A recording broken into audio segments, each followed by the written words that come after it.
Hi everyone, welcome to another virtual BEAT Talk event. My name is Fotini Pitoglu and I'm an executive member of BEAT and also an architect at FORREC.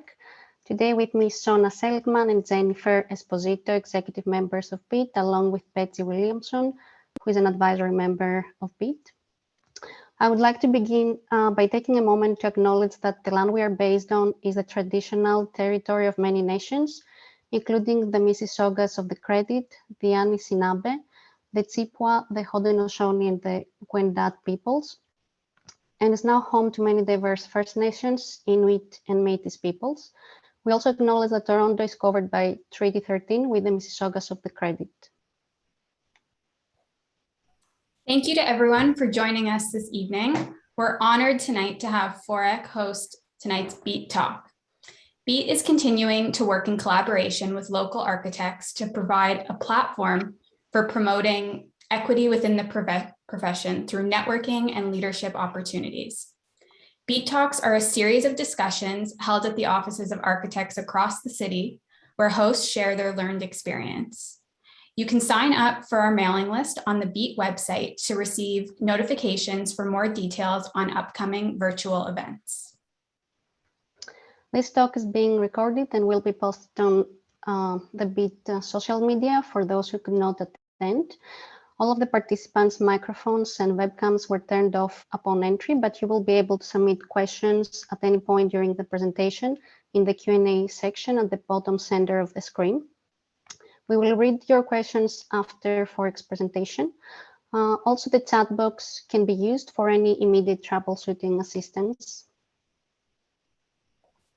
Tonight's webinar qualifies for one OAA structured learning hour. So please stay until the end of the talk to receive your certificate via email.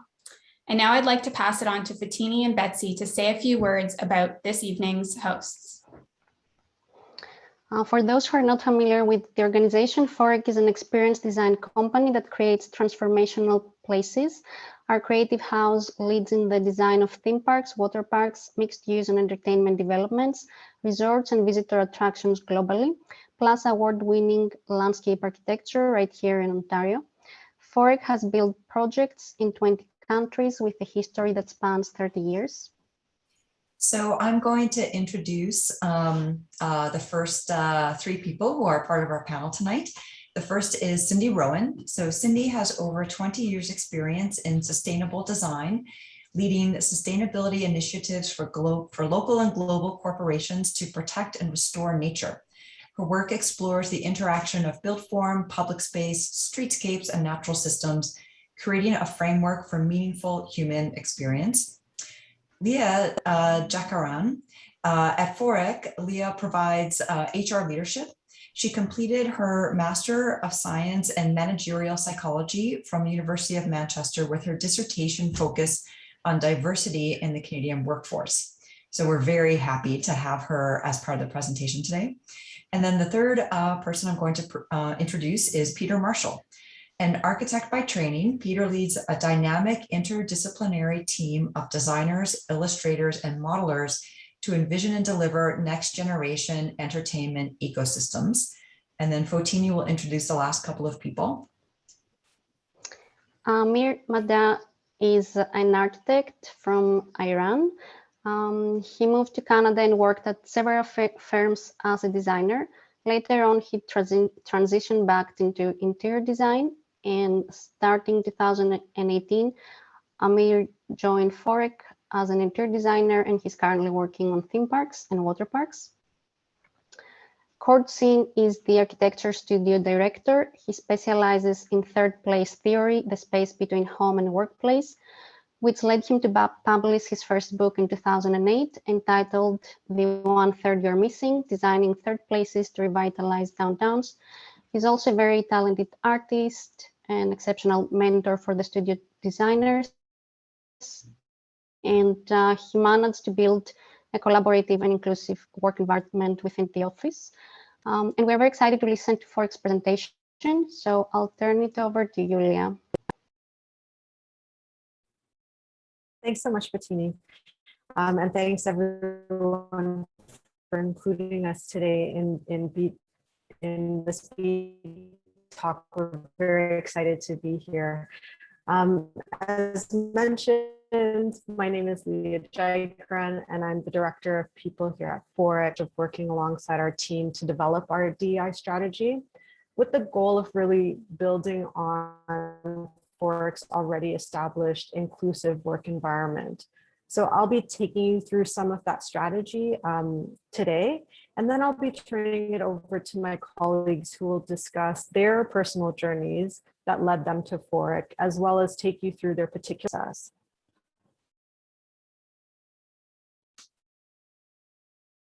So our DEI strategy. Our DEI strategy really was born out of our vision statement. And FORREC put a lot of work into defining. FORREC commits to building an inclusive, equitable, and diverse workplace where innovation, creativity, and self-expression are embodied in both the environments in which we work and in the experiences that we create.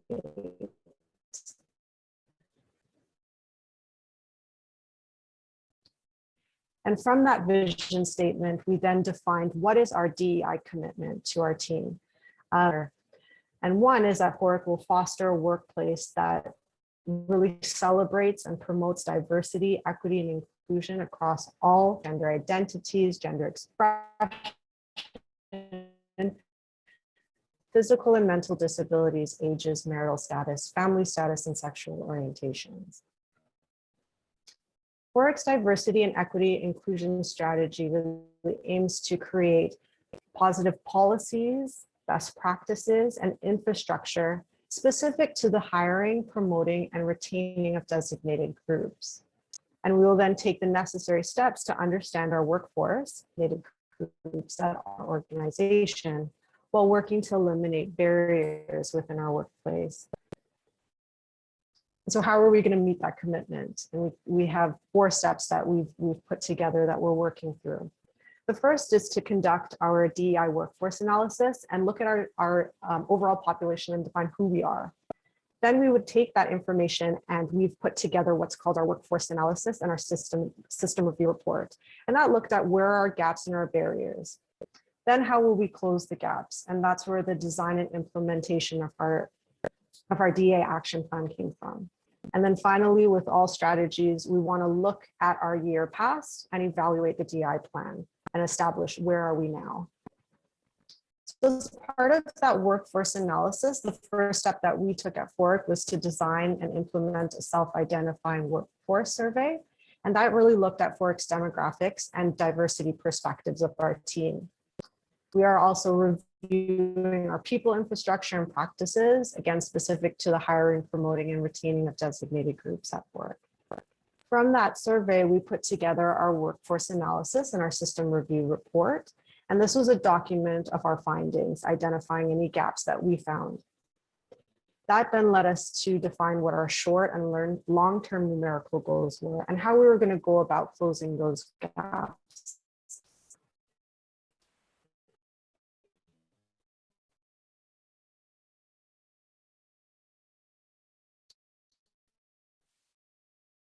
As I mentioned, that then informed how we were going to roll out our DEI action plan. And we looked at 2 areas: knowledge and event sharing process and platform through teams. We are rolling out our policies specific to employment equity, anti-harassment, and accommodation.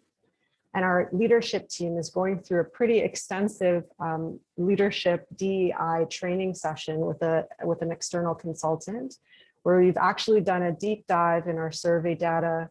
We've had our Let's Talk and Share discussion. We've looked at assumptions and awareness. We've had our anti-racism session, anti-Black racism, gender identity and expression. And our final 2 sessions really focus on FORREC and our talent management.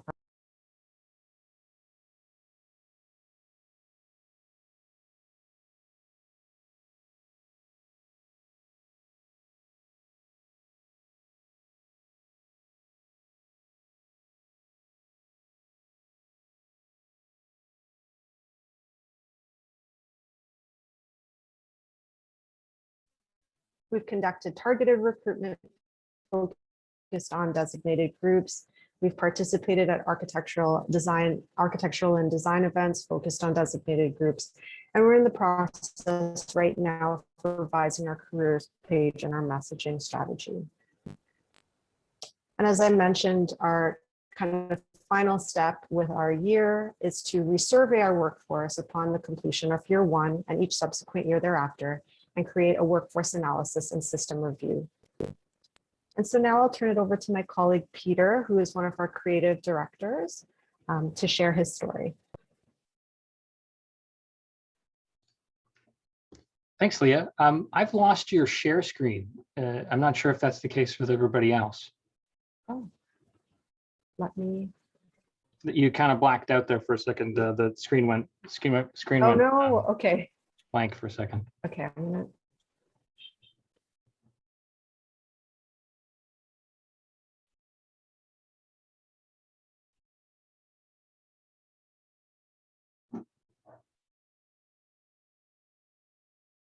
I can start talking in any case. Yeah. I'm going to share some of the. Can you see it now? Yeah, now we can see it. Thank you. Okay, cool.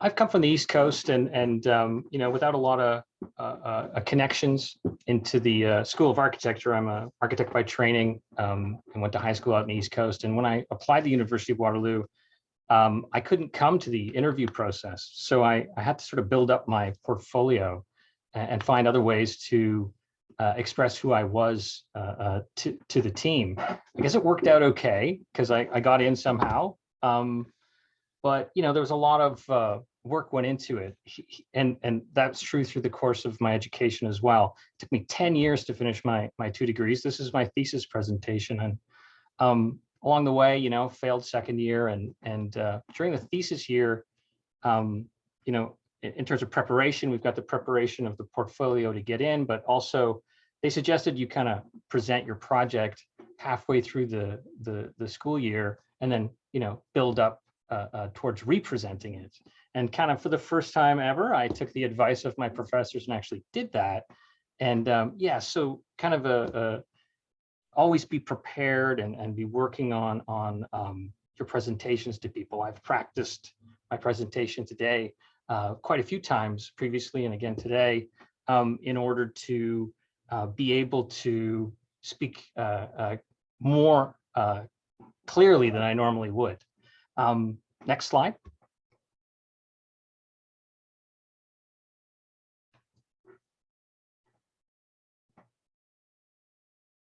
Hey, Leah, can you switch to the next slide? Is it not flipping, Peter? I still see the preparation slide on my screen. Okay, a little bit of lag. Okay, so the next one's perseverance. So yes, I failed in second year, you know, while I was maturing at school. And, you know, being in university during, you know, co-op and in a recession was super tough. I worked in landscape. I was working in construction. I was a post hole digger. That was the previous image, and so that was really tough to sort of find my way through university. And you know, it was great that I could work to help pay for my education, but you know, it didn't really apply to my, you know, it wasn't how I'd envisioned co-op. And then once I graduated, I worked at Lettieri on the corner of Queen Spadina at the coffee shop. That was my graduation job. And, you know, it was a nice coffee shop, but I was in the basement cleaning the bathrooms. And it destroyed my social life because it was like the worst shifts you can get. I stuck with it. Next slide. And, you know, perseverance can really help you through the tough times. You kind of have to have a little bit of faith in yourself, and you have to sort of give yourself time to mature and to work through different situations. I ended up getting a job in architecture for a little while. And through the skills that I built up at school, where I was, you know, taught myself how to render, I really got into 3D modeling and rendering. I was able to, you know, on the side, I was imagining what it might be like to have a job in video games because I loved video games, but that seemed impossible. Next slide. until an opportunity arose through an old friend that was working at Rockstar Video Games, that there was an opening, but it was super specific. They needed a lighting designer for their 3D world. And I had taught myself Lightscape, which was, nobody knew how to use that back then. And they needed a lighting designer. So I guess the message is to kind of like build up skills that are applicable across different potential jobs. And that applies, throughout your career and your life. I've changed professions, like actual professions, 3 times in my career, and just started from scratch. Each time it felt like I was starting from scratch, but the truth is that I brought a body of knowledge and a new perspective to each new opportunity that arose, and I was ready to embrace those opportunities. Next slide. A book that I've been reading with a group of friends as a kind of like a conversation starter and a study guide. It's good to sort of have a group of friends that you kind of do little work, study, what do I call it? I call it my board of directors, but my friends call it my self-help group. And it's amazing to sort of talk about the things that, aren't small talk with a group of friends. And we love this book and wanted to share it with you. It's written by 2 of the designers from Apple, who originally offered it as a course at one of the big US universities. And going through it, there's lots of interesting things you can learn about how to design your life and your work like you would a project or a product. Like all the same principles can apply if you think about it that way. Because, life is, for me, an ongoing process of learning and growing. That's kind of like a key component. Next slide. And one of the things I've been doing before I read the book, and especially, again, was rejuvenated since then, was mind mapping. It's basically just a flow chart, but for me, the ideas that bounce around in my head at night and in the morning, and they go in circles. There's too many pieces of information. When you lay them out on the page like this, that's actually an enormous amount of information that we're looking at. And if we go to the next slide, we can see in more detail what one of those branches look like. And it's my research into what my next job would be before I started working at FORREC. And the goal was to try and understand what skills I had that were applicable and what fields I might be interested in, and try and find ways into communicating with people in those fields. I love Malcolm Gladwell, and one of his comments, he's got so many little factoids, it's amazing. But one of them was that, yes, a lot of jobs are filled through connections, but upon digging deeper into that piece of information, it's actually friends of friends of friends. So it's acquaintances and it's networking. And I hadn't done any of it in my previous job as an architectural visualization artist. I just sort of stayed focused and stayed in my wheelhouse. And when I started to talk to people, I realized what that was about. And through the process of communicating with people and talking to them, a lot of people want to know, how do you get to know people? And well, people love talking about themselves. So you're trying to reach out to people to ask them if you can come and talk to them about what they're passionate about what they do, so that you can help evaluate if you think it might resonate with you. And that always works well, because it's not an interview. You don't want anything from them. You're just trying to draw on their expertise. And from that, you can begin to sort of establish a network. Next slide. And as you get a little bit older, like me, it's easy to look back through the past and trace a line forward about your passions in your life and see a common thread. Next slide. Those are some sketches from a trip in Iceland from maybe 6 years ago. And here's a sketch from work at FORREC. Next slide, which is the same kind of scribbly, what is it? I don't know. And here's the amazing project that sketch was a part of, and you know, at the beginning of it, and what it turned into, this incredible castle in the desert. And so looking back through time, we can see the things we're passionate about, the things that put us in a kind of a flow state, where it doesn't feel like work anymore, and pay very, very close attention to those moments, because they have the power to give you the energy required to carry forward all the work that's required. Next slide. And of course, the castle then became the heart of this other, you know, enormous project, which is totally amazing. Next slide. The message being, yeah, from hobby to job, you know. And so now we could talk a little bit about FORREC in closing. It's an interdisciplinary design studio, which means there's all these different firms. This is the project wall for that castle project. And my little scribble, you know, you can probably see it somewhere on there. It's one page of many as we generated ideas. And so there's this amazing diversity of work and project type at the office, where you get to learn all kinds of different people, different things from all kinds of different people, and in different modes. Next slide. We also get to, some of the team members, including me, get to sort of travel for these projects internationally when it's not a pandemic. It can be a little overwhelming at times, but it also kind of opened my eyes to how big the world is, and how in North America, yeah, we think we're all that, but we're actually kind of new, and the world's this amazing and complicated place. And so learning how to work with our incredibly diverse range of clients and the cultures that surround them, and you know, where they want to go and where they want to be, has just been eye-opening for me, and just so valuable. Next slide.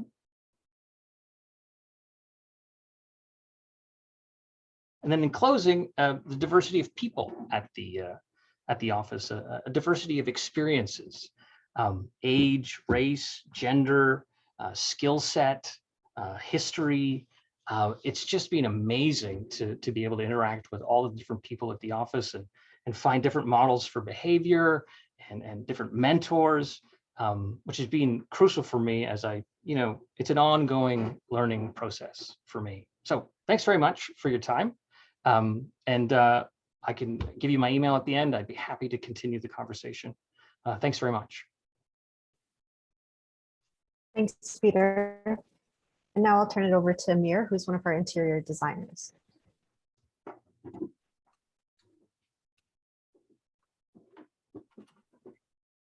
Hi, everyone. Hope you are doing well. I'm gonna start my talk with a story from LinkedIn, actually. If you can show the next slide, Leah. Yeah, the story is about a French poem named Jacques Prévert. Many years ago, Jacques was passing in a street, and he saw a beggar. For some reason, he decided to go and ask him, how's it going? When beggar looked at his direction, he figured out he's blind. In fact, he had a sign. Next slide, please. Says, I'm blind, please help. Beggar responded, not very good. People are passing, but no one leave any money in my hat. Would you please give me some money? Jacques said, I'm a poor writer. I don't have any money, but maybe I can rewrite your sign. Beggar said, by all means. So he took the cardboard, flipped it, and wrote a new sign. A few days later, Jacques was passing again, and he saw the beggar. He went and asked him, how's it going? Beggar looked toward him and said, oh, it's you. Everything is getting better. For some reason, people are very generous these days. My hat fills 3 times a day. Thank you so much for whatever you have written on my sign. Next slide, please.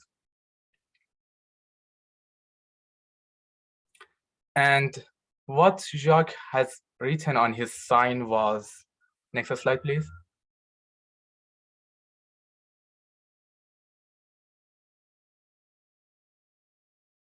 Spring is coming, but I won't see it.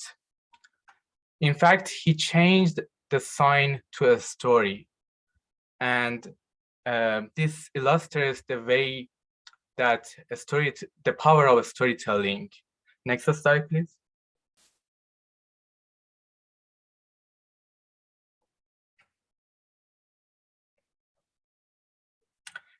Great stories build relationships and make people care. 9 years ago, I came to Canada with the same sign. I had written on my sign, this is my resume. Can you give me a job? And I started searching online, sending my resume to many companies. Many months passed, and finally I got a job at Nef Kitchen. I started there as a millwork designer. A few months passed, 9 months passed, and I figured out it is boring for me. I don't like it. So I started searching again with the same sign, asking for a job, and applied and applied and applied. And finally, someone gave me another job. So I started working at FORREC as an intermediate designer, worked there, 9 months passed, and I kind of figured out, okay, maybe I can't find anything exciting in this major. Maybe I should change my major. So I went to George Brown College and started studying filmmaking and photography, which was always my hobbies. And after I finished my studies, I started working as a wedding photographer and videographer. Few months passed, winter came by, and I figured out there is no wedding anymore. So I took my old sign again, I applied, and I got a job at Scape Design. And guess what? Same 9 months passed. My patient is always 9 months.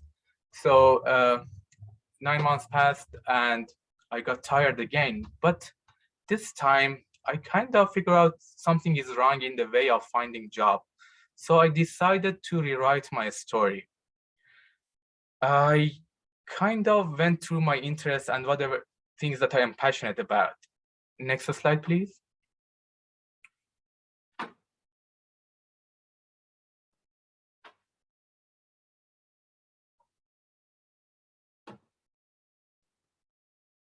So I wrote about things that I'm interested: fantasy movies, organic design, mystery, nature, Lego, roller coaster, sharp colors, things that I loved. And then I went to the Scott directory and wrote the name of interior design companies around me.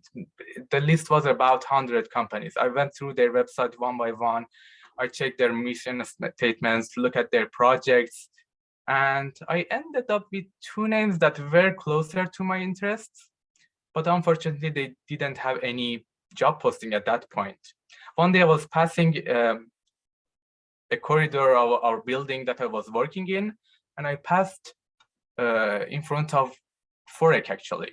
So we were working in the same building. And I took a look at inside the window, and I saw the picture of a roller coaster. I saw a picture of some movie characters, some amazing buildings. And I thought, okay, what's going on here? Then I Googled it and I figured out, oh my God, they do everything that I love. So at that point, I was thinking, okay, how can I get in? Again, there was no job posting. So I was thinking every day. There was a coffee shop in front of FORREC. I was waiting there for people that were coming out, and I was getting information about FORREC. And one day I rewrote my resume based on whatever FORREC needs, took it to the coffee shop and talked to the coffee shop owner and asked him, do you know any managers in the FORREC? He said, yeah, I know many of them. They come here for coffee. I said, can you pass my resume to one of the optimist and kind managers, please? And he said, sure. And that way, 2 days passed. He passed my resume to one of the managers named Johnny. He passed it to interior director, and I got my interview. And then during my interview, I told the story of how I found this job. It's not accidental, and kind of was able to sell my story, and I got a contract job. About 11 months passed, and my contract were near to finished, and there was no way to get hired, I talked to our interior studio director, and she said, I asked to hire you, but unfortunately we have no hiring at this point. So I started lobbying through my friends in FORREC, through directors, through other studio directors. I talked to court, I talked to some other directors, and to see if other studios are hiring. Next slide, please. And figured out, yes, no one is hiring at this point. So my last chance was to talk to operational manager. This is one of the, if you go through the FORREC website, this is the first picture you can see, which is roller coaster, sharp colors. That was attracted me. I talked to the operational manager and I told him, look, I want to stay here. I love working in FORREC. If interior design doesn't hire, I can work for architecture, can work for landscape. I can help creative team. And I told him the story, my story of finding this job and try to sell it. And at the end I said, and if you have no hiring, I'm a good cook, I can work in kitchen. And kind of that clicked, and he laughed and told me, okay, it looks like we cannot get rid of you. So he talked to some management team, and finally I got the job. Next slide, please.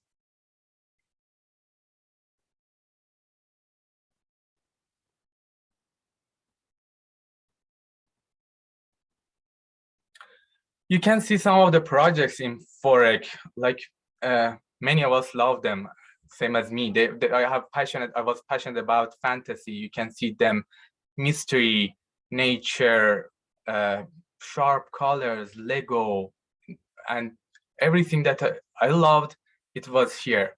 So Peter kind of told the structure of FORREC. Everything kind of starts at creative team. They write a storyline, and then other studios will orchestrate to make it happen. Landscape will make the master planning, architecture will do the building, we are working on interiors, graphics will do the signage, and there's an amazing cooperation between the studios. Long story short, what I want to tell you is find your interests, see what you are passionate about. Next slide, please. And then find your story, which is very important.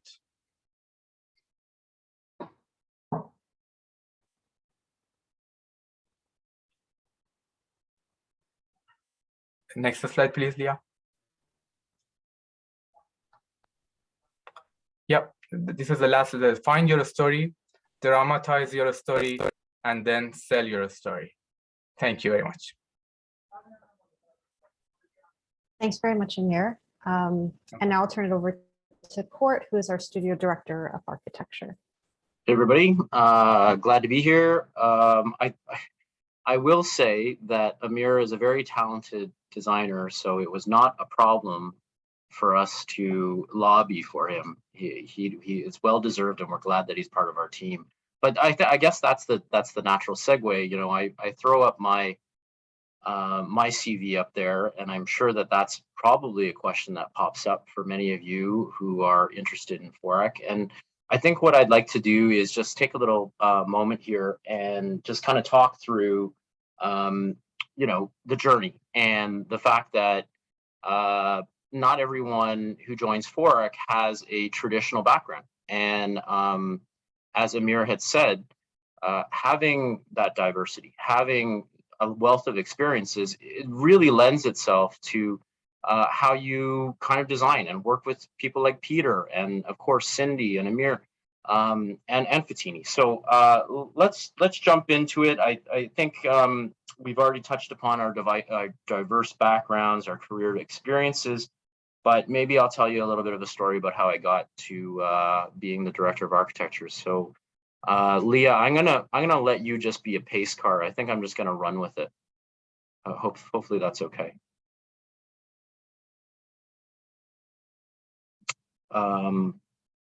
So yeah, I think this is something that should probably trigger everyone, reminds you of simpler times for people who are parents or people who have, nieces, nephews.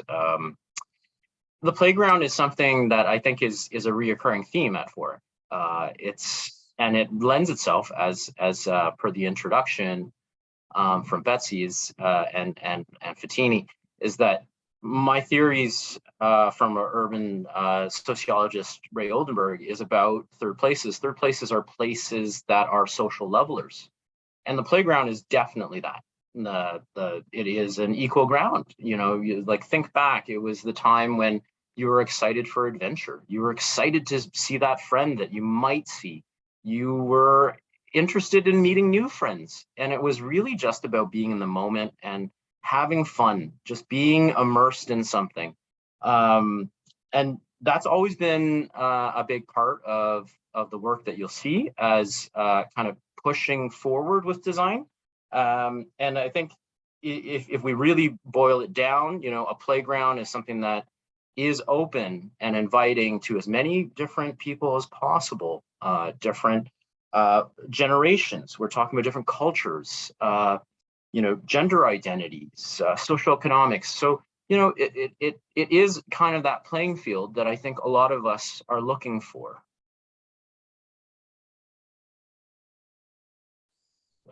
Leah, just keep on going, and I'll try and follow along. So maybe as a bit of background for me, I come from, a very first gen immigrant family. My dad worked 2 jobs. My mom did clerical work, so it was all shift work. But they always encouraged me to pursue my passion, which was art, sketching, visually communicating. Now, the reality is that art doesn't always, necessarily put food on the table. So, next slide.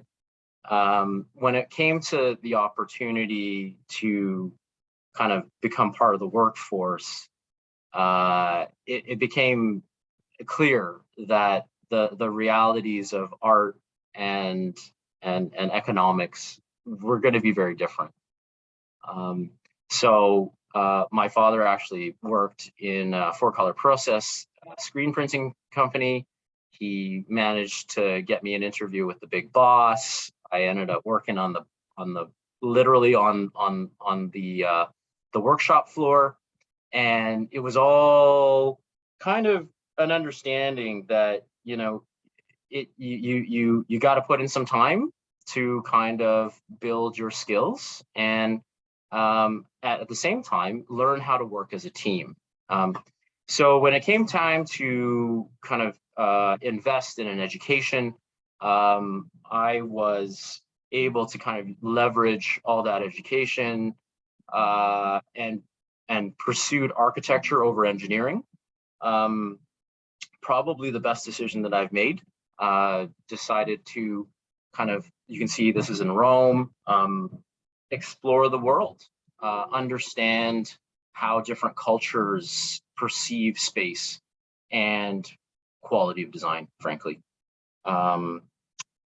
Next, and as you go through school, it becomes more clear that you're your own advocate. I think that's also kind of echoed by Peter and certainly by Amir, is that when you do some of this work, don't hide it. Try and promote it. Try and enter those competitions. Try and figure out how you could get funding. See if you can put it into a magazine. And that's what myself and a bunch of people did. A talented group of people that I enjoyed working with. And actually what you're seeing on screen is the model behind me. And using those skills of visual communication to create innovation, pushing for more community-based initiatives. I was able to kind of utilize my thesis, transform it into a book. I was approached by a German publisher, which then ended up opening the door to opportunities at Ryerson University and teaching course on third places.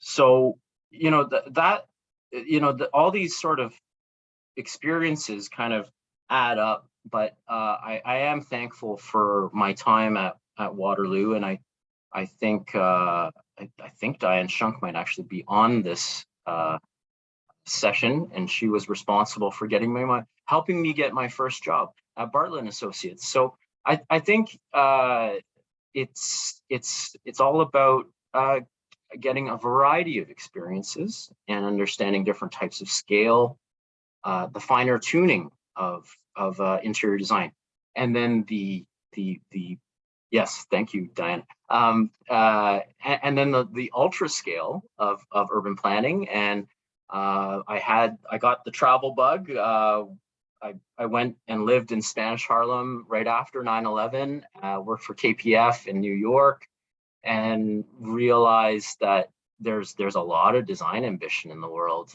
And I forgot, that was my first introduction into the aspirations and the pace of work that parts of Asia look for. And I think that's a bit of a tie to what's going on right now here at FORREC. And then I was able to work with award-winning architects, Sussy and Perot, literally 7 a.m. Well, actually, it was 7 a.m. was the start, but I was on site at 5:30. I lived around the corner, and I learned how the negotiation happens between the construction manager and the architect, and the realities of construction. You can't do that. Okay, well, what if we did it this way? Okay, well, you could. It'll be hard, but we'll have to put in a change order for that. So I think that's part of, you know, what we do, and that's where I think I'm grateful for my time at Quadrangle, now known as BDP Quadrangle. Had the chance to really hone my skills as an architect. Was glad to really understand adaptive reuse, taking cues from existing buildings, and then even creating new sort of modules, working with different teams from different backgrounds. And I did this while I was teaching at Ryerson. This then led to kind of my current spot here at FORREC. Started off, you know, about maybe a little bit over 7 years ago. Started off as a senior architect, then transitioned into an associate director, and currently as the director. And I'm also the principal of FORREC Architects Limited, so that we are practicing here in Toronto, actually Ontario proper. And I just wanted to share that, you know, the journey to this point is shared. It's with the great people like Amir and Peter and Fatini and Cindy, and certainly Leah. All these sort of, this cast of people kind of contribute to our design. So I wanted to share this project. It's the AS Roma Entertainment Center and Hall of Fame. It kind of summarizes a lot of the process that we imbue into our work, starting maybe from the top left side, working with our talented graphic designers, understanding how we want something to appear on some of our built forms. And then in the center left, working with our creative team, creating some of the attractions, like what are these experiences that people will have within these spaces? And then getting into, of course, the landscape and area development. How do we cue in some of the branding with really classy and well-designed material selection, as well as alignments that respect the design of the built form. And then right on the bottom there is like, it's how it manifests. You know, it starts with a sketch in the middle, trying to convince the client, some of that stuff that I mentioned earlier. How do you promote it? How do you convince someone who's really investing millions and millions and millions of dollars into a huge development, into kind of understanding the vision. How do you illustrate that on the left? And then how do you invite them into those spaces? So on the bottom right, what you're seeing is some of the skybox sort of experiences that we're trying to create, where the materials, you can see a bit of the soccer pattern. You can see that there's warm colors. We're taking cues from their brand. We're adding in texture. We're working together to create something that is really holistic, so that as soon as someone sets foot on this in this development, it's understood that this is something that was purposely designed by a group of people who really understand their clients and how to work together. So I guess that concludes my portion. I'm much like Peter, I'm glad to field questions later on, but hopefully that was a nice sort of taste of what we do. Oh, and then finally, sorry, and then at the very end, it really comes back all full circle. This is Dollywood, an award-winning project that we've done, and it really comes back to the playground. You know, it's about having fun, different people, different ages, sharing a laugh, and being entertained. So thank you. Awesome, thanks, Court. And now I'll turn it over to Cindi, who's our studio director of landscape.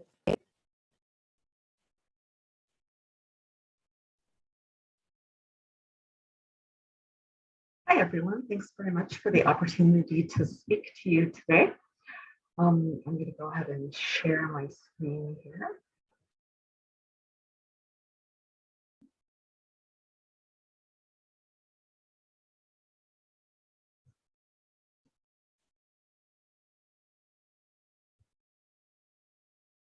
Can everyone see that?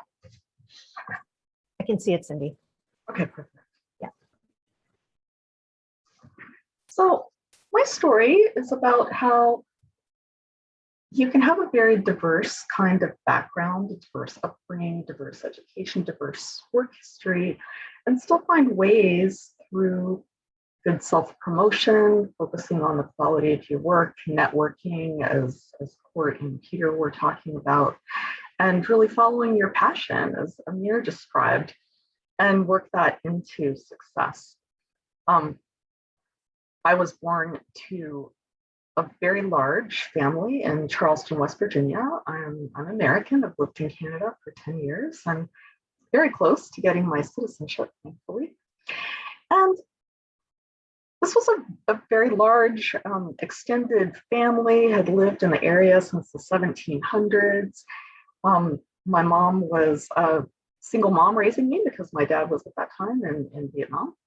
And she later remarried, and she and my stepfather chose a very non-traditional kind of 1960s and 70s sort of, I suppose you could say, hippie lifestyle that basically consisted of traveling all over the country and having a lot of really interesting experiences.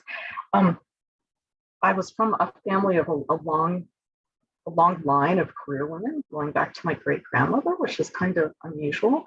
But you know, my parents chose to be writers and again, just kind of make money in non-traditional ways. And I have a couple of maps here because these are a few of the states and provinces that I've lived in my life. So basically, you know, all over the northern part of North America, Canada, and the US. And this is actually a picture of the house I was born in, and then a few photos of, you know, traveling through Yosemite, the Oregon coastline, the mountains of Colorado. So, you know, basically my parents just chose to live in all the good places.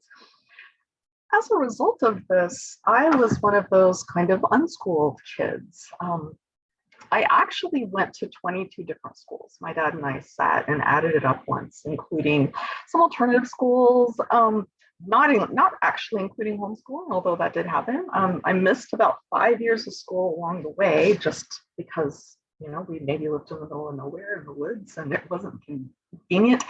But I learned very organically from reading, doing, and just spending time with smart people who were interested in teaching me and helping me in my journey. We live very close to nature, so I was, you know, one of those last child in the woods types. And but despite this, I was very passionate about learning and very passionate about knowledge, and you know, really wanted to do things in my life and achieve things in my life. And I ended up working really hard and graduating a year early from high school. I took no standardized tests. I went to a kind of an interesting, unique university on a full scholarship, partly due to my unique story. This was a university that kind of sought out interesting people. They didn't let you declare majors. They didn't have grades, and they didn't believe in standardized tests. So I graduated from that school. I had studied kind of architectural theory, thinking that I wanted to be an architect, but then later became more interested in landscape architecture. I met a lot of landscape architects, and they were so thrilled with what they were doing and really felt like they were making a difference in the world. So I ended up, this is actually just a picture of my high school. This is where I got my bachelor's degree at Evergreen State College in Olympia, Washington. And then this is the University of Colorado in Denver, where I got my master's of landscape architecture. And when I finally went to a school that had grades, after not doing that, I decided I really wanted to get good ones. And I was very focused on that. And I fortunately was able to graduate with a 3.97 GPA, which is basically straight A's. And again, you know, I'm not saying that to brag, but just to talk about how, you know, you really can achieve things that you choose to focus on as being important, regardless of, you know, your background or your opportunities. You know, my parents weren't wealthy. I had to work to put myself through school. So, you know, these are all just ways of getting over what might seem to be obstacles and working them into advantages. So, but a very interesting thing happened after I graduated. I had been divorced. I remarried, and my husband got a job at a very small university in the right here, absolute middle of nowhere. And you can see here on the map, this is the tiny town of Trinidad, Colorado, 6,000 people. It's 4 hours from the nearest municipalities in any direction. And I realized that I was going to have to get creative because there were no landscape architects within 200 kilometers, within, you know, a couple hour drive of where I was. And my first thought was, oh no, there are no landscape architects within a couple hour drive of where I am. And then suddenly realized, wait, that means I'm the only landscape architect in this massive geographic area. So how can I make this an opportunity? So what I did is, right out of school, I opened my own firm. I started going to surrounding communities and just going to their councils and listening. And I would just get up and ask them, you know, what do you need? What is it that you're missing in your community? Do you need a park? Do you have a park that needs revitalization? Do you need downtown revitalization? Do you have heritage projects? You know, what do you have? What do you need? Streetscapes. And I figured out how to mobilize grant money to start to fund my own projects, because the one thing that I found is these tiny towns had no money to pay me. So I would basically go and get them grant money and pay myself. And I also taught at the local university. I developed a program which took underprivileged youth from these very diverse communities in rural areas that were highly Hispanic. Many people from many indigenous people, Native Americans, and people who might not otherwise have the opportunity to go to the University of Colorado, where I graduated from. So I developed a program that would articulate them to that university with a 2+2. So they could do 2 years in Trinidad and then move up and do 2 years for a bachelor's degree. And I also realized that, you know, being in such a remote area, I really had to build my profile and convince people that, you know, I was legitimate and could really could really help them so that I could do projects. And so one of the things that I did is volunteered in a lot of very high profile boards. And I promoted my work through a variety of different media. I wrote newspaper articles. I, would try to get on the local cable channels or local radio whenever I could, and just talk about whatever topics were really of interest to the people in that area. And then another thing that I want to share with you that I have found in my career to be really important is that 3 years after I started my firm, I spoke to the National American Association of Landscape Architecture conference, and which is, a bit of an unusual thing for someone 3 years out of school to do. But the way that I did that was actually something that my husband at the time shared with me. He was a very successful scientist. And he told me, he said, if you want to be successful, you've got to get your name out there at a national level.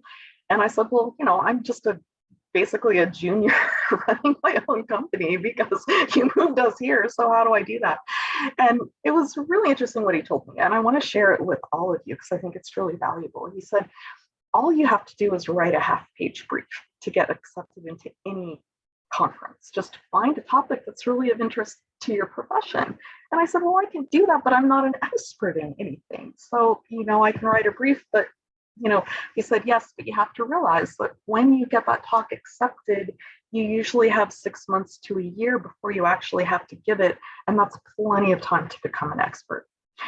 And so I listened to what he said, and I found a topic which had to do with actually firewise design, which was, a very new topic at the time, and offered to speak to the ASLA about it, and they accepted it, and they ended up putting together a panel, and it really moved my career in an interesting direction towards doing a lot of work in sustainability.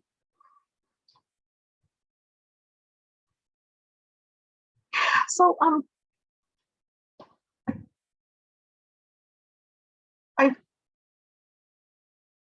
sorry, I got a little issue with my slides here. So after I had been working for a while in these small towns, I decided that, I wanted to work on some of the exciting projects that were going on in these 4-hour away cities. So I started partnering with bigger firms in cities and working on bigger projects like this master planning project that you see here, which was in Denver. Lots of parks, lots of kind of nature urban design projects. And, that's another really good way to get experience is, as Amir mentioned, to work on contract if those are the opportunities that are there. I just went to firms and said, hey, this is what I can do and I'd love to work with you, and, can be an outsource or, a sub or however you want to do it. And so I started leveraging my way into bigger projects that, as a one-person firm, I might not have had the opportunity to win. But then the recession hit. And it hit Colorado very hard because Colorado was a state that was very dependent on development.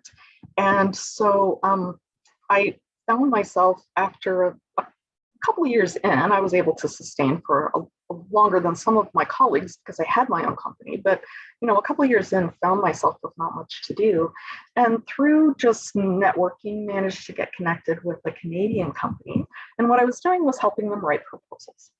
And because that was basically what they needed, and nobody has time to write proposals.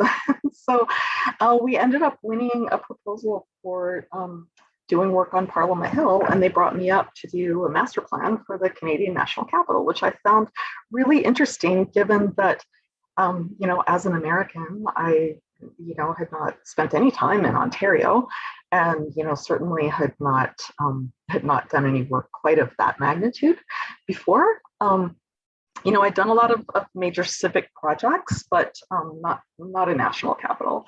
And it was a huge learning experience. Like, the meetings were half in French, and, I find myself 3 days into Canada sitting at a table with the House of Commons and, the RCMP and the Senate, and talking to them about a really major project. So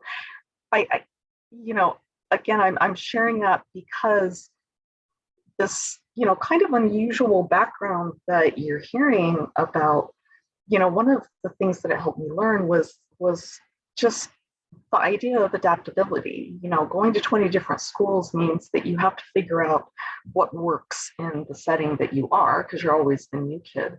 And so I kind of applied myself in that same way when I came here, to really learning and understanding the Canadian government, Canadian culture, how projects work, and, was able to kind of fit in and make that situation work. And I ended up doing several more projects for Parliament.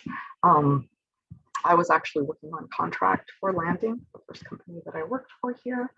I was on a 3-year NAFTA contract, and then that ended, and I went to work for a different company, wanting some different experience, and then worked for a couple more companies. One for almost 6 years before I came to FORREC, and then I joined FORREC, and FORREC is really a very unique opportunity for me. It was a major move to come and become the director of landscape architecture here. But there's a few things about FORREC that, I think anyone coming from, any kind of unique background are going to find very familiar.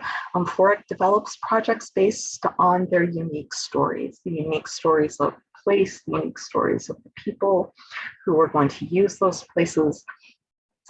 And everything is kind of story driven, which tied in very well to a lot of the work that I've been doing in heritage and kind of helping places remember who they are and communicate that to the visitors and the people who are using those places.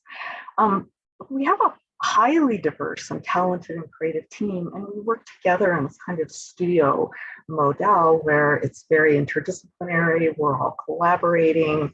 The lines blur between landscape architecture, master planning, urban design, architecture, interiors. Creative does a bit of everything, and then all of us on a project are participating in the creative process. So it's for anyone who really wants to work collaboratively, it's an amazing environment, even now when we're working remotely. As almost everyone, I think, before me mentioned, we do a really wide range of project types, which keeps things very interesting. I'm showing a couple projects here. This is the Niagara Falls Power Plant, where I was able to develop a landscape based on Tesla's patent for alternating current. And an interesting way to put a story on the ground. And then on the left-hand side, you see a project. This is actually a current project that I'm working on, which is the Windsor Civic Esplanade, in which we found the location of a barracks building that was former military barracks that was then used as housing during the time of the Underground Railroad. It was housing for Black freedom seekers. We were able to locate the footprint of that and make it really the centerpiece of the City Hall Plaza, which is, a really kind of a rewarding way to bring an important story to life on the ground. And ultimately, I think one of the things that's really important to me is that we're working on projects that really make a difference in people's experience.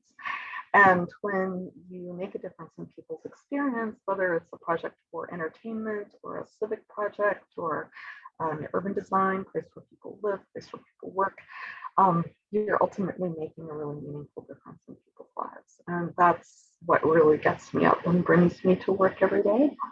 And that's all I have. And I really appreciate it, again, as I said, the time to talk to you and welcome any questions. I'll also share my email and you could certainly follow up with me. Thank you so much, Cindi. This is Betsy here. So I think if you stop sharing screen, and if all the panelists could turn their cameras on so we could see your faces again. I mean, that was pretty incredible hearing all your stories. At BEAT, we often talk about, especially to younger people starting in school and entering the profession, how there are 1,000 different ways to be and have a career and a life in this profession. I have to say, between the 5 of you, I think you've covered all 1,000 ways to do it. Like, the diversity of your experiences is absolutely incredible. And I just have to thank Fotini first to bringing you here and introducing our community to you, because it's been really wonderful hearing your stories. I want to circle back first to Leah and diversity inclusion. There's a lot of questions in the chat, so we're going to get to as many as we can. How, given that what you're designing is very clear and is meant to be like experiences that can be enjoyed by everyone, which means a diverse kind of audience, how does your DEI work actually influence the environments you create and maybe the process of creating those environments? So not only within your office, but how does that work that you're doing specifically actually stretch into the work that you do as an office together? Sure. I can start from my perspective, and I'm sure my colleagues can jump in and talk a little bit about the process. But for us, it starts with our recruitment and our hiring and how we design our teams. So the outreach that we're doing, the way we go out and interview, the way we even share resumes is something that we really pride ourselves on, that we're allowing for a very diverse candidates to come into work and have those conversations with us. And then from there, building teams that are not just focused on one specific type of project, and allowing the teams to branch out and explore their interests and their potential. And I've seen in my short time at FORREC, even employees kind of moving from departments to different departments to really be able to, it's build their career, but also share their experiences, and then how that then transforms into our projects is something that we see. And I don't know if Cord or Cindi can talk a little bit about the process in their fields as well.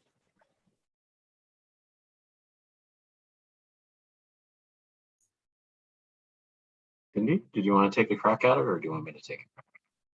Oh, well, maybe we both can, Cord, if you want to get started. After you. Okay. Well, I feel like because the projects that we're working on at FORREC are, in so many different countries in the world and in so many different regions and different areas, we're always designing for a very diverse group of visitors or users. Particularly, I think, in an interesting way when you're working on the entertainment projects, because you're getting people, regardless of where that project is, people are going to be coming to it from all over the world. So your design really has to be both, accessible in the ways that we would think of that to all types of people from all walks and backgrounds and lives and languages, but also not just that, but to be really meaningful to all of those different groups. And that's a higher bar, and it's a different level of challenge. And I think one of the ways that we do that is by having a very diverse team to bring all those different backgrounds together. But it's also in the way that I think we all work closely with people like Peter in the creative studio. When we're developing the storyline for our projects and the narrative and the kind of underlying big idea, we're thinking kind of first and foremost about our users and visitors and what their experience is going to be. And so that really drives the entire process very foundationally. And interestingly enough, we also use that same process and that same way of thinking for many of our local projects, whether it's a neighborhood park or a streetscape, or the project that I showed you in Windsor, Ontario. So Cord, do you want to follow up? And maybe to add to what you're both saying, Leah and Cindi, is like when you have a diverse and inclusive sort of environment, when we are quote unquote challenged to try and understand a culture that we're not necessarily all familiar with, we're willing to take that extra time. I'm actually referencing something that Fatini and Peter and I are working on, and taking that time to kind of understand and do some research and respectfully contact our client and ask some key questions, invite them to educate us, to invite us into their experienses. And ultimately what that's going to do is twofold. It's going to build something with our relationship, maybe three, on multiple levels, is we're going to build that relationship with them but we're also educating our team, and we're going to create something that is a little bit more bespoke and customized to what they might be looking for. And I think that's kind of consistent with everything that's been said today, is just taking that moment to kind of be invited, you know. Let me address a question that maybe Peter can answer. So first of all, your mind map was totally crazy. That drawing was absolutely amazing. And I'm going to try to put some questions together from our Q&A. You all seem to have championed your own personal journeys and personal experiences to advance your careers, essentially. So you're kind of matching your hard work, your personal experiences, getting the right fit with the right people around you. And you seem to have come together now at this great office. What do you think are some of the tools that maybe some of our attendees can take away from their own, putting together their own careers? Like, what do you think are some of the more important things about either what you understand about yourself, or what kind of office or company or just friend groups you need to surround yourself with to be able to get to the kind of level that you're all at, working together in kind of great positions at this office? Did you want? I'll go first because you said my name. Prototyping is a key component for me, and also just trying to get out, and that involves kind of getting out from behind your desk and out of your own head. As I mentioned, I've sort of changed professions 3 times in my career. I didn't know what I was going to do next. I just knew that I was done doing the thing from before. And so they were all big moments of, gut check and, talking to my therapist a lot and trying to figure out, what was actually going to make me feel fulfilled, and identifying, what are the components of change that are necessary. And you kind of are theorizing about it. You're looking at job postings. You're trying to figure out, what do people call what you want to do, and what are the job descriptions of what you might want to do, because you don't know. You're thinking about what it might be, and then from all that you kind of start to go, for example, well, I like VR and I like 3D modeling, and VR seems to be the future. Maybe I should do that. And so I had a friend who was interested in that as well. And in my spare time in the evenings, and I just kind of prototyped what that might look like, and took on a couple of projects on the side, and it wasn't going to work.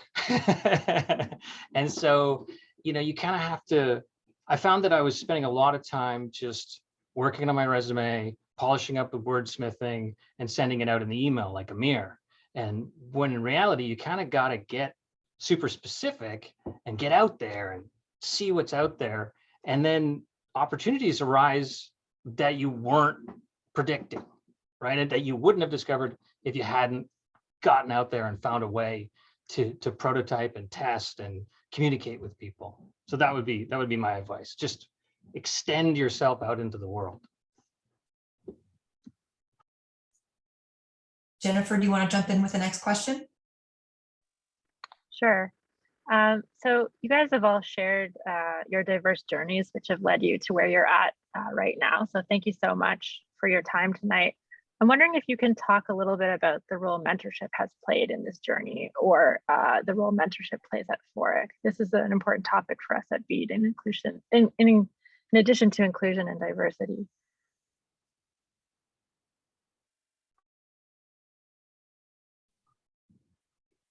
I could speak a little bit about that. Mentorship was really important to me because I came right out of school and started my own firm, and I had no idea what I was doing. And so I relied a lot on my professors, on other people in the industry that I had managed to make contact with, and as well as, people who knew the local area, local politicians, just, really anyone that I could sit down and ask questions of, and just get them to help me and support me. I want to talk a little bit about mentorship at FORREC, because I think that's also very important. We have a mentorship program that works in a variety of different ways. We have some very seasoned professionals that do kind of lengthy, interactive, kind of project-based mentorship to share unique skills like water park design or like master planning or site analysis, where they're working closely with a team of people and doing presentations and having them go off and do work and come back and share it with each other. And we also do something we call mentoring up, which is where some of our younger studio members share their information and ideas and expertise and unique way of thinking about projects with everyone in the studio. So, you know, we try to think of mentorship as really something that's kind of circular. It's not just top down. And I think that makes it much more rich and engaging. Maybe to add to that is that, you know, mentorship is not just restricted to the professional discipline. It's also, we do a lot of traveling. We meet new people in different places. And sometimes you need someone who's been to that place or has done it before and knows how to run from one part of the airport to the other and not freak out. And you know, there's also that sort of mentorship. There's a lot of camaraderie. There's a lot of team spirit that I think that really kind of energizes the work that we do, because when we travel all the way over to certain places, you know, Peter, I see you nodding your head, and we have to present something, and they've told us that we only have 15 minutes to prepare, and the timeline has shifted from a 2-hour time slot to 30 minutes. You band together and you figure out what is the most important thing and you get it done. And then there's a high five on the plane ride back. So just to add a little bit more, don't be shy, and don't forget Instagram, don't forget social networks, don't forget LinkedIn. This is a COVID time. You might not be able to see people as easy as before. So just go through the Instagram, find the people, find the names, message them, and no matter they responded or not, continue finding new people. Right now you have 5 emails here.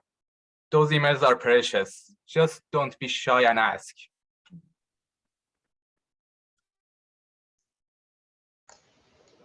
So we do have one more question that came in the chat from our attendees. So it seems they are wondering how if BEAM is a useful tool and how FORREC has been using that and has helped FORREC to change the design process. this is like unboxing Pandora. Like this is a huge topic. So I'll take a crack at it. Is that as you've kind of gathered, a lot of the inspiration comes from a story or something that is the basis of some of our designs.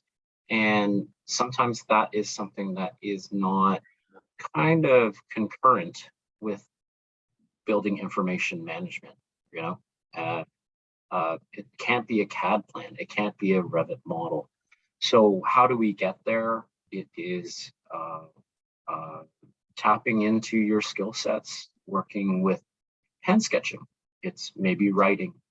It's collecting precedent images to kind of describe something that is somewhat intangible. I'm sure some of you have heard this story before or request from your clients. I want something that doesn't exist that is going to make me say, wow, and is completely original. Now, show me something that you've done that is exactly that. Now, you know, that is the challenge. And we have to come up with innovative ways to get close to it. And sometimes that means using a variety of different software. It could be, I know there's a project where we actually asked someone to bring in their son or daughter's building blocks. And we literally created the plan, and we moved it around because that's how we had to explain it to the client, and they got it. So you come up with different ways to explain these very complex things, but you have to do it in a way where it's easy to grasp. And so BIM is definitely a tool. We've figured out ways of kind of incorporating it into our concept design phases. Certainly there are benefits. We can get area takeoffs immediately. We can get an understanding of site plan challenges as we look at a property line. So we're able to kind of evaluate that. But as we look at some of the work that we're continuing to do right now and utilizing Revit, using Navisworks, clash detection reports, it is certainly part of the story. But I wouldn't say that we're not shying away from it. It is definitely a tool, and it is something that we have to embrace, and it becomes part of how we're going to create these, take these fantastic ideas and transform them into reality. So definitely a part of it. I don't know, Cindi, if you had anything to add, or Fatini, actually. Yeah, I can. I can tell you that when we get a CV from someone that says they have Revit or any kind of BIM experience, LandFX, any of that, that definitely puts that candidate higher on our list, just because it's a skill that when we need it, we really need it, and we tend to need a lot of it. So I would, just to directly answer the question, is it a valuable skill? Absolutely. And, my sense in the industry is that it's just going to become more and more valuable as our design work becomes more and more integrated with all the different types of information technology. And so definitely, if you have the opportunity to build those skills, I would strongly suggest doing that.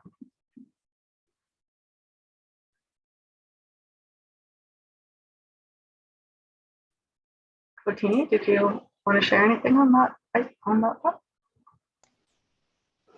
Not much to add. I mean, I agree with what both of you mentioned. BIM has really helped to speed up the process when it comes to like the schematic design phases through like the design development and the CD. And FORREC is still developing or continuously developing the BIM standards. So the office is obviously very interested in BIM and following the new technologies.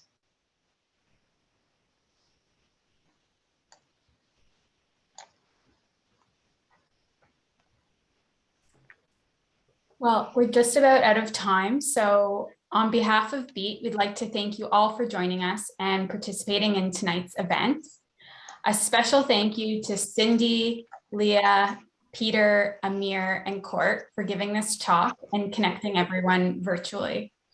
We're thrilled to have the opportunity to hear about all of your work experiences and how your passion and hobbies combined with your credentials and work experience have led you to FORREC.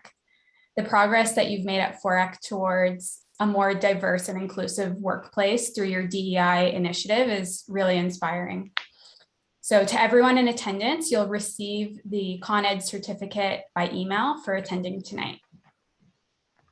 And please remember to sign up for our mailing list on the BEAT website to receive notification for more information on upcoming virtual events this year. Our next BEAT Talk will be on October 27th, hosted by Heather Rolleston, Principal of Quadrangle BDP. You can also follow BEAT on Instagram and Twitter to stay up to date. So thanks again, and have a great rest of your evening. Thanks. Thanks, Fatini. Thank you. Thank you, everyone. That was really, really wonderful. Bye. Bye. Thank you.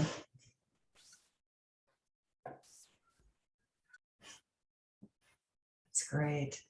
Thanks, Peter. Thanks. Bye. Yes. Nice to meet you. Take care. Thanks for having me. It was a delight Absolutely. to present with your team. Thanks very much. Yeah. Good night. Good night. All right. Thanks, Sean. Are you closing it out? Great.